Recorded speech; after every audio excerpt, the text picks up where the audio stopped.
Halo, apa kabar pemirsa? Masih bersama kami di Suara Dapil, Suara Daerah Pemilihan. Dan kali ini kami akan mengikuti salah satu anggota DPR RI dari Dapil Kalimantan Selatan 1. Dan sebelum itu mari kita simak profil Dapil Kalimantan Selatan 1.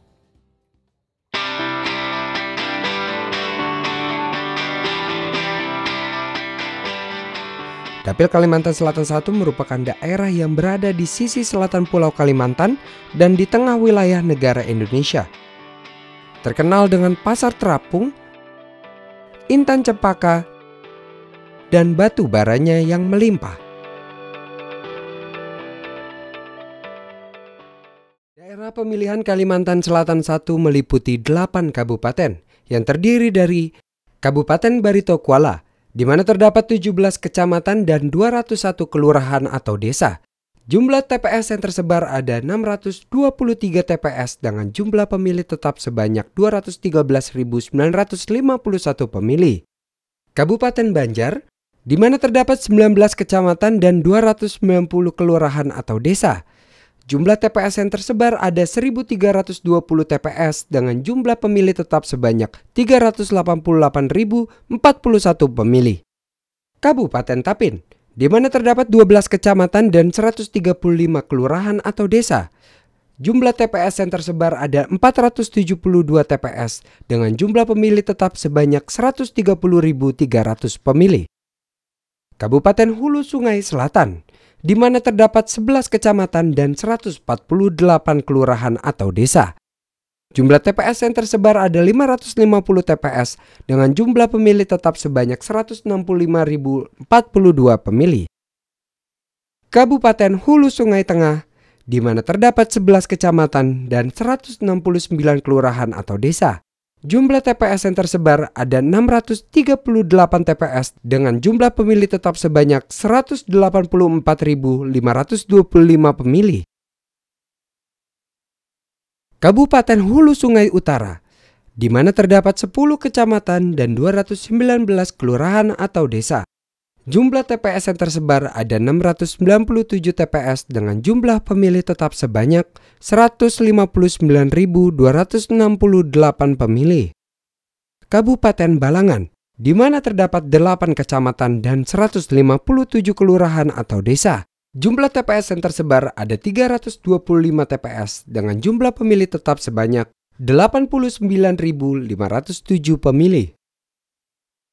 Kabupaten Tabalong, di mana terdapat 12 kecamatan dan 131 kelurahan atau desa.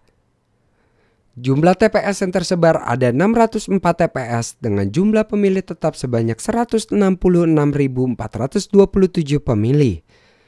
Jumlah keseluruhan dari Dapil Kalimantan Selatan 1 terdapat 5.229 TPS yang tersebar dengan jumlah pemilih tetap sebanyak 1.497.061 pemilih. Dari jumlah pemilih tersebut, maka Dapil Kalimantan Selatan 1 mendapatkan alokasi kursi di DPR RI sebanyak 6 anggota DPR RI yang mewakili masyarakat Dapil Kalimantan Selatan 1 pada periode 2014 hingga 2019.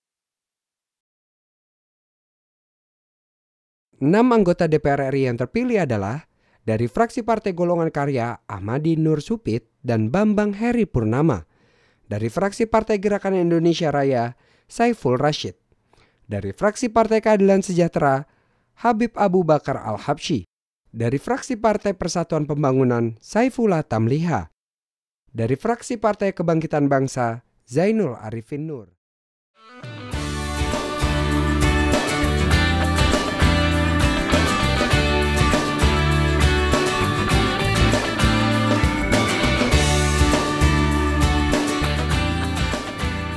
Untuk kali ini, kami tim Suara Dapil akan mengikuti kegiatan Bapak Saifullah Tamliha dari Partai Persatuan Pembangunan saat turun ke Dapil. Ingin tahu kegiatan Saifullah Tamliha? Jangan kemana-mana, terus ikuti program Suara Dapil, Suara Daerah Pemilihan.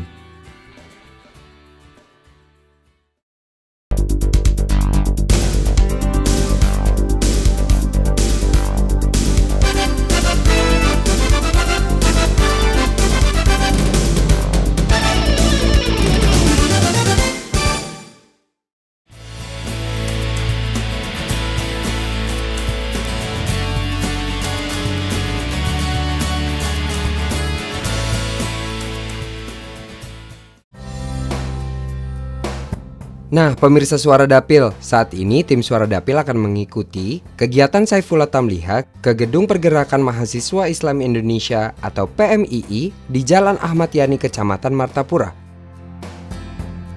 Perjalanan menuju daerah ini cukup singkat karena letak gedung PMII yang sangat berdekatan dengan Bandara Batu Licin, Kalimantan Selatan. Sesampainya di gedung PMII, Saifullah beserta tim Suara Dapil langsung disambut oleh anggota PMII dari seluruh Kalimantan.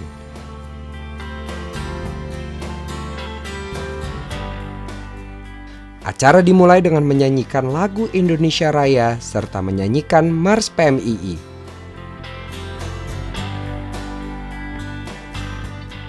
Pertemuan kali ini membahas mengenai mendorong kepemimpinan perempuan dan gerakan intelektual perspektif gender.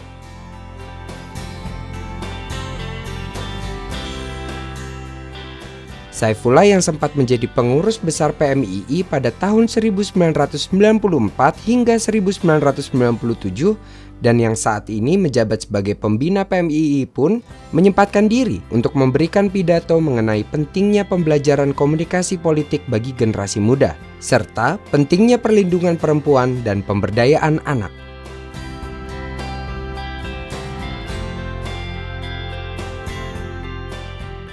Acara pun dilanjutkan dengan pemberian materi mengenai wawasan kebangsaan oleh Saifullah.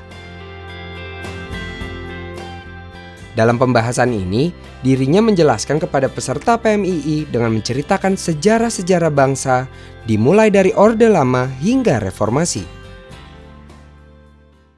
Terkait tentang materi yang dibawakan oleh Bapak Saifullah Tamliha sangat penuh dengan keilmuan-keilmuan yang sifatnya memang kebangsaan. Jadi saya di sini juga sebagai Ketua Kopri Cabang PMI Martapura sangat senang sekali berkat koordinasi dari Ketua Cabang saya juga beliau bisa memberikan kesempatan beliau bisa berhadir pada acara momen pembukaan Sekolah Islam dan Gender ini. Beliau kan sebagai perwakilan rakyat, dalam artian beliau mewakili kami khususnya di Kalimantan Selatan. Kami berharap Kalimantan Selatan ini kan merupakan, kalau kita lihat, itu adalah masyarakat yang religius.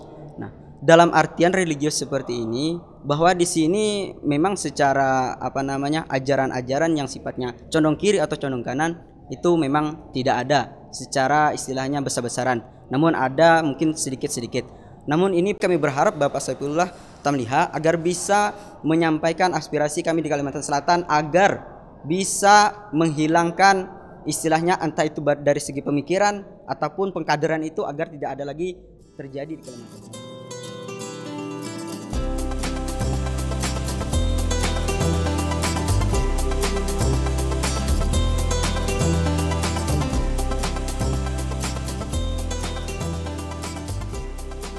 Selesainya dari PMII, kami bergegas ke Kecamatan Danau Panggang, Kabupaten Hulu Sungai Utara.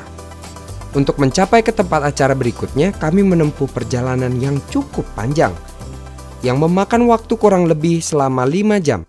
Sesampainya di lokasi, langit pun sudah gelap, dan kami tetap melanjutkan kegiatan untuk mengikuti Saifullah dalam menghadiri pengajian Majelis Darul Aman yang guru besarnya bernama Kiai Haji Asmuni, yang terkenal dengan sebutan Guru Danau.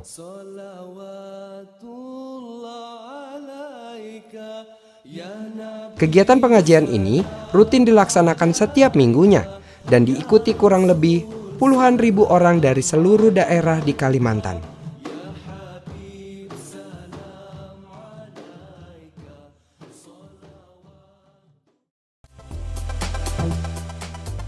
Keesokan harinya, tim Suara Dapil kembali mengikuti kegiatan Saifullah. Kegiatan pertama yang dilakukan pada hari itu ialah mengadakan pertemuan dengan seluruh kepala desa Kecamatan Lampihong. Pertemuan yang dilaksanakan di Kecamatan Amuntai, Kabupaten Hulu Sungai Utara ini membahas mengenai kebutuhan masyarakat desa Lampihong.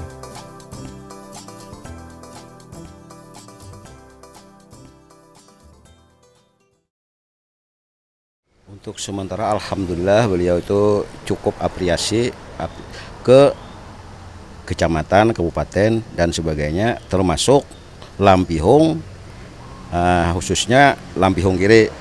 Alhamdulillah beliau kemarin ngasih kami mesin peruntuk, kemudian ngasih traktornya. Itu mudah-mudahan beliau yang pertama itu khususnya jalan, karena kan dari Lampihong ke Paringin itu ya sekarang tuh kan sudah bagus jalannya. Cuma yang di desa di dalam-dalamnya itu, nah yang di desa-desanya yang daerah isanya anggaplah desa terpencil kan, masih banyak yang bolong-bolong, jalannya rusak. Kadang-kadang kami nggak berani mobil ke sana, memutar lagi jalan. Tadi kan beliau sudah bilang kayak gitu. Mudah-mudahan yang akan datang beliau bisa menampung aspirasi kami, dan mudah-mudahan beliau mau membantu kami untuk memperbaiki infrastruktur kami. Itu aja, Pak.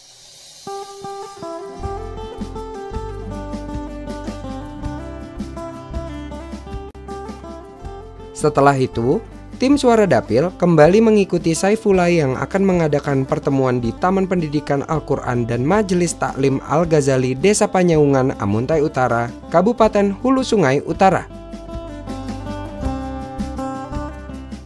Dalam perjalanan menuju lokasi pertemuan, kami melewati jembatan yang sebelumnya hanya terbuat dari kayu.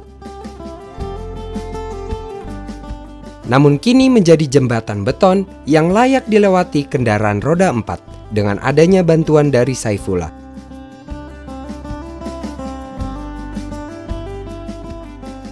Sesampainya di Taman Pendidikan Al-Quran dan Majelis Taklim Al-Ghazali Desa Panyaungan, kami melihat banyak sekali perahu kecil atau yang biasa disebut jukung oleh masyarakat setempat. Ternyata, jukung tersebut merupakan bantuan yang akan diberikan oleh Saifullah Tamliha kepada masyarakat setempat.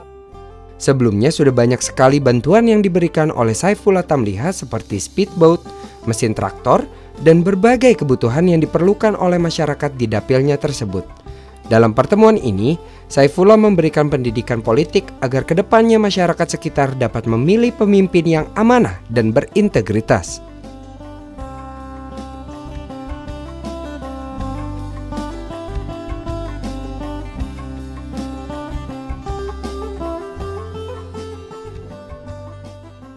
Pemirsa, saat ini berada di Desa Panyaungan, Amuntai Utara dan Hulu Sungai Utara, dan di sini bersama Bapak Saifullah Tamliha dan juga bersama masyarakat yang tentunya menemani Bapak Saifullah Tamliha. Bapak, saya mau mempertanyakan sedikit, Pak. Ini melihat adanya jakung-jakung ini, apakah ini merupakan bantuan yang diberikan Bapak kepada Desa Panyaungan? Ya, ini kan daerah pemilihan saya. Kemudian di sini orang istiqamah milih P3.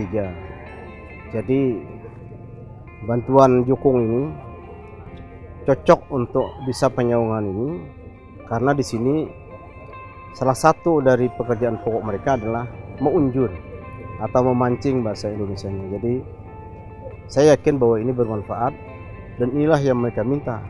Ini merupakan permintaan dari masyarakat sebelumnya, ya Pak? Masyarakat sebelumnya. Lalu apakah kedepannya akan ada berian bantuan yang berikutnya, Pak? Ya, tentu masing-masing daerah kan memiliki karakteristik yang berbeda-beda. Ya. Nah, oleh karena itu saya pastilah akan menyesuaikan dengan permintaan masyarakat. Oke. Apalagi kan ini jabatan saya tinggal kurang lebih 1,5 tahun. Jadi harus dioptimalkan memenuhi janji-janji ketika berkampanye dulu. Lalu anggota DPR. Mengenai Bapak kan anggota DPR RI Komisi 1, Pak. Ya. Apakah dengan adanya telekomunikasi yang akan disebarkan di daerah ini dapat diteruskan ke depan? Saya sudah membantu melalui Menteri Komunikasi dan Informasi pemancar BTS di daerah pemilihan saya yang tidak terjangkau oleh jaringan telepon. Saya mulai dari Kabupaten Tabalong yang berbatasan langsung dengan Kalimantan Timur dan Kalimantan Tengah. Alhamdulillah, orang-orang di Kecamatan Jaru sudah mendapatkan bantuan tower-tower itu yang bisa digunakan untuk berkomunikasi. Yang sebelumnya 70 tahun Indonesia merdeka, mereka tidak pernah menikmati kemerdekaan semacam itu. Ya. Baik, terima kasih banyak Bapak, terima kasih Bapak semuanya, terima kasih atas waktunya mereka. Ya pemirsa, itu baru saja tadi kita saksikan wawancara dengan Bapak Saifullah Tamliha dan juga dengan masyarakat Desa Panyaungan. Dan di sini merupakan daerah yang membutuhkan jakung-jakung, dan Bapak Saifullah Tamliha juga telah memberikan 10 jakung kepada Desa Panyaungan. Sebagai kader V3, tentunya kami sangat menyambut baik atas kehadiran Bapak Saifullah dalam kapasitas beliau sebagai anggota DPR RI, dan masyarakat, warga Desa Penyawangan khususnya dan Kecamatan Ampete Utara sangat membanggakan beliau, karena setiap kali beliau datang itu selalu memberikan motivasi terhadap pembangunan yang ada di Kabupaten Nusa Utara, dan juga beliau selalu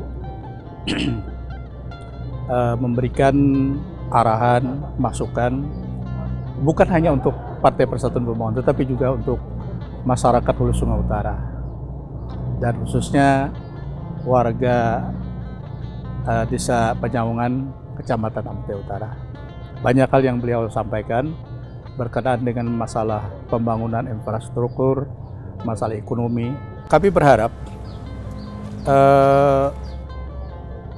bahwa Pak Saifullah Tamliha mudah-mudahan ke depan masih tetap dipercayakan untuk menjadi anggota DPR RI. Karena tentunya selama ini bukan hanya warga Hulu Sungai Utara, tapi warga Kalimantan Selatan pada umumnya tetap mengharapkan beliau sebagai anggota DPR RI yang akan datang. Saya selama ini merasa bangga juga kan, setiap perjalanan dari anggota DPR RI, khususnya Pak Saifullah, hanya baru kali ini sebenarnya didampingi oleh TV Parlemen. Nah, untuk itu ke depannya, dalam perjalanannya ke depan, mudah-mudahan beliau bisa terpilih kembali sebagai anggota DPR RI supaya bisa didampingi, dan bukan hanya dengan Bapak Saifullah, barangkali dengan anggota-anggota lain. Baik, terima kasih Bapak. Ya, jadi mungkin perlu kami tambahkan, selama ini satu-satunya anggota DPR RI yang pernah berkunjung ke Desa Penyawangan, pada umumnya Kecamatan Ampete Utara, adalah Bapak Saifullah Tamliha. Untuk itu kami tetap berharap bahwa beliau mudah-mudahan dapat dipertahankan untuk menjadi anggota DPR RI yang akan datang. Jadi sangat diapresiasi ya Pak ya? Sangat.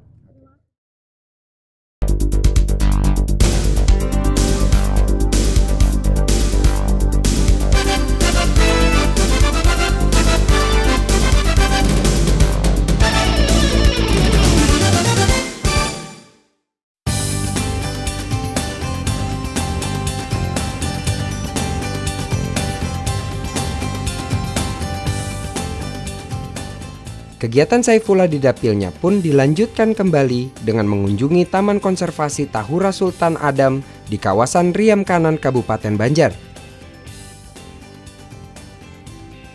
Di tengah perjalanan, kami sempat berhenti untuk mengikuti Saifullah yang tiba-tiba menghampiri petani yang akan bertani pada hari itu. Dengan adanya bantuan alat pertanian modern tersebut, tentu dapat mempermudah pekerjaan para petani setempat. Setelah itu, kami kembali melanjutkan perjalanan menuju lokasi perkebunan. Pemirsa, saat ini saya berada di Awang Bangkal dan juga di belakang saya terdapat traktor yang roda 4 dan juga hopper benih, yang dimana di sini dapat kita tanyakan kepada Bapak Saifullah Tamliha. Dan sekarang saat ini sudah bersama saya Bapak Saifullah Tamliha. Bapak, melihat ini ada traktor dan juga hopper benih ini, apakah fungsi ini digunakan oleh masyarakat sini, Pak? Tentulah kegiatan saya sebagai anggota daerah pemilihan Kalimantan Selatan, saya memperjuangkan kepada Menteri Pertanian agar dilaksanakan transfer teknologi kepada masyarakat, khususnya para petani, agar mereka bisa menggunakan alat pertanian yang modern dan canggih. Mengingat penduduk Kalimantan Selatan ini hanya sekitar 3,5 juta orang, untuk menggarap lahan yang besar memerlukan mesin-mesin pertanian. Kalau dengan tenaga itu tidak mencukupi.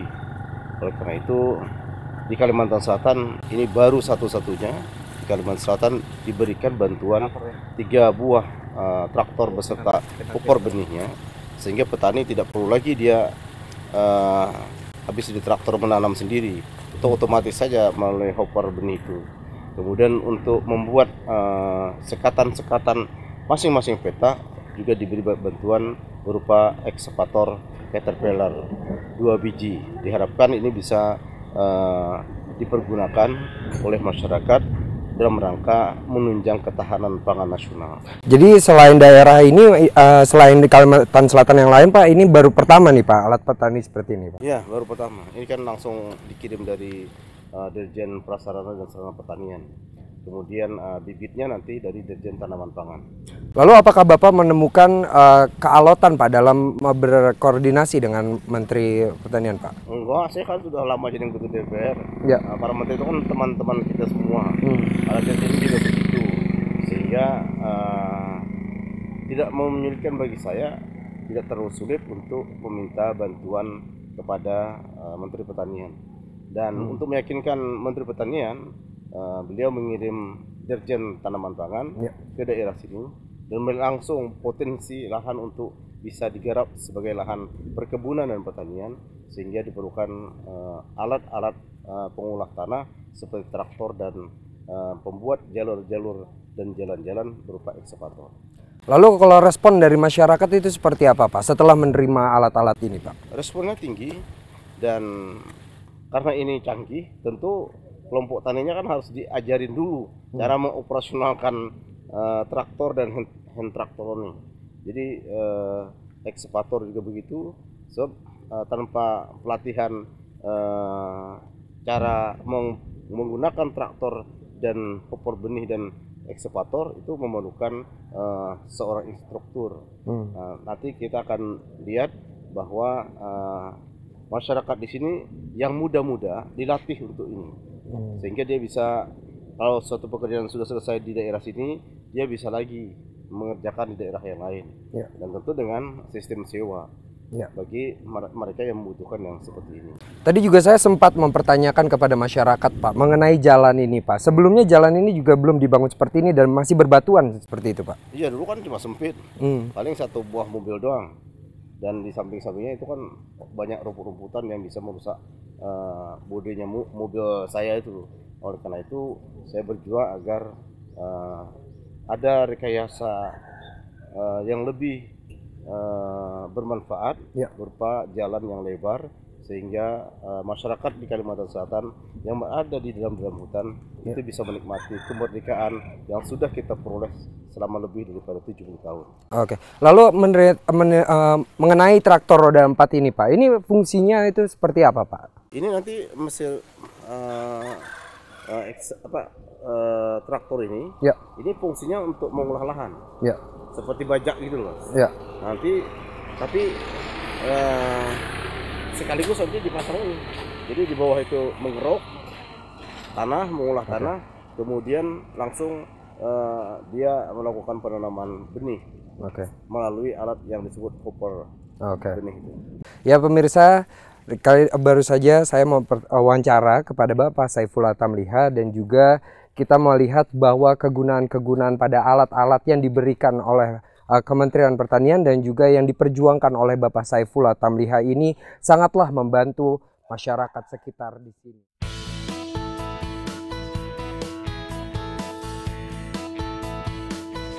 Jalan menuju perkebunan saat ini dapat dikatakan sudah lebih baik karena sebelumnya jalanan tersebut hanya dapat dilalui oleh 1 kendaraan saja. Namun saat ini telah ada pelebaran jalan, dan tentunya perbaikan jalan ini merupakan hasil kerja dari Saifullah yang meminta kepada pemerintah untuk memperbaiki jalanan di daerah tersebut.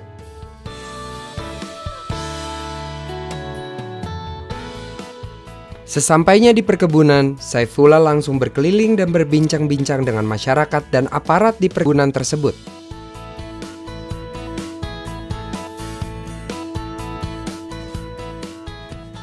Setelah mengunjungi kawasan Taman Konservasi Tahura Sultan Adam, sore harinya Saifullah mengajak tim Suara Dapil untuk menikmati makanan khas di daerah Martapura. Warung Isau yang kami singgahi kali ini terletak di Kabupaten Martapura. Sambil menikmati makanan khas daerah tersebut, Saifullah kembali berbincang-bincang dengan masyarakat setempat yang juga sedang menikmati putu mayang dan lupis. Kegiatan seperti ini sangat sering dilakukan Saifullah. Menurutnya, untuk menyerap aspirasi masyarakat tidak hanya dapat dilakukan dalam pertemuan resmi, namun juga pertemuan non-formal seperti di warung kopi.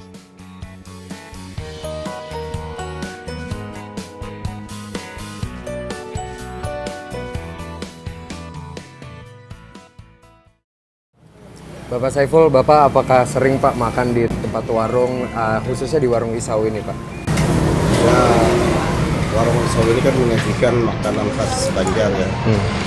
Dan saya kalau pulang ke daerah pemilihan ini tentu saya makan-makan di tempat jam beginian.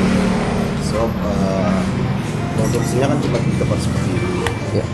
Dulu ada di Jalan Raya rumahnya, sekarang ada tempat di Isau ini.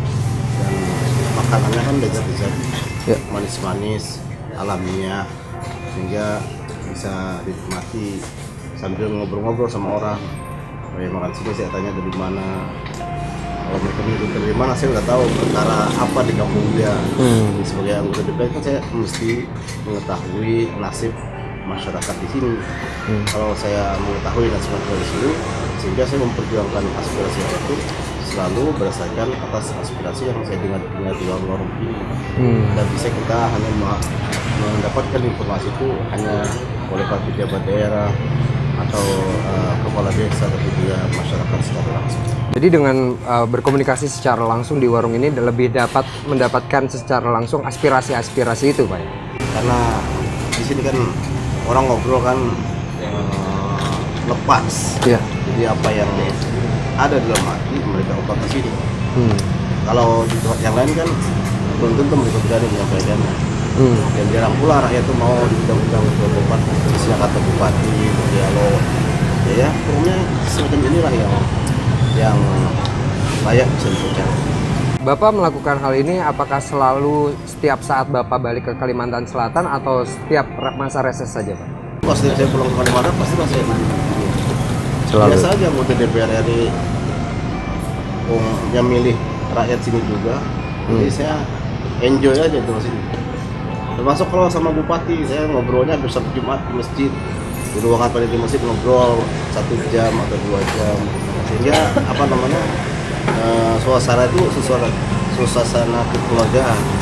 Bukan dalam forum-forum yang resmi. Saya kira seluruh anggota DPR RI Pak, atau misalkan seperti yang kita tahu bahwa DPR RI kan di Jakarta nih Pak, dan sering sekali banyak dari anggota DPR RI makannya di restoran. Saya kira emang keharusan bahwa anggota DPR RI makan di sebuah restoran, ternyata di warung juga tidak apa-apa ya Pak? Iya, nggak apa-apa. Dari situ juga mendapatkan aspirasi yang banyak tuh Pak? Ya justru aspirasi itu datang dari yang orang-orang begini nih saya tanya. Sehingga saya bisa mengklarifikasi dan mengkonfirmasi, jadi cross check di situ. Maka perlu alternatif penyelesaiannya. Nah, untuk menyelesaikannya itu kan mesti bicara sama kepala daerah. Nah, kebetulan kan Bupati Banjar ini kan dia seorang kiai, dulu Najir Masjid Martapura, dan saya sudah bantu Masjid Martapura itu sejadah yang berasal dari Mekah. Jadi bisa dinikmati oleh konstituen saya. Jadi kalau ngobrol ya di ruang panitia masjid itu saya kan habis sholat Jumat ngobrol-ngobrol, apakah 1 jam atau 1,5 jam atau 2 jam. Terima kasih Bapak, semoga kedepannya Bapak terus bisa memberikan kontribusi kepada masyarakat Kalimantan Selatan.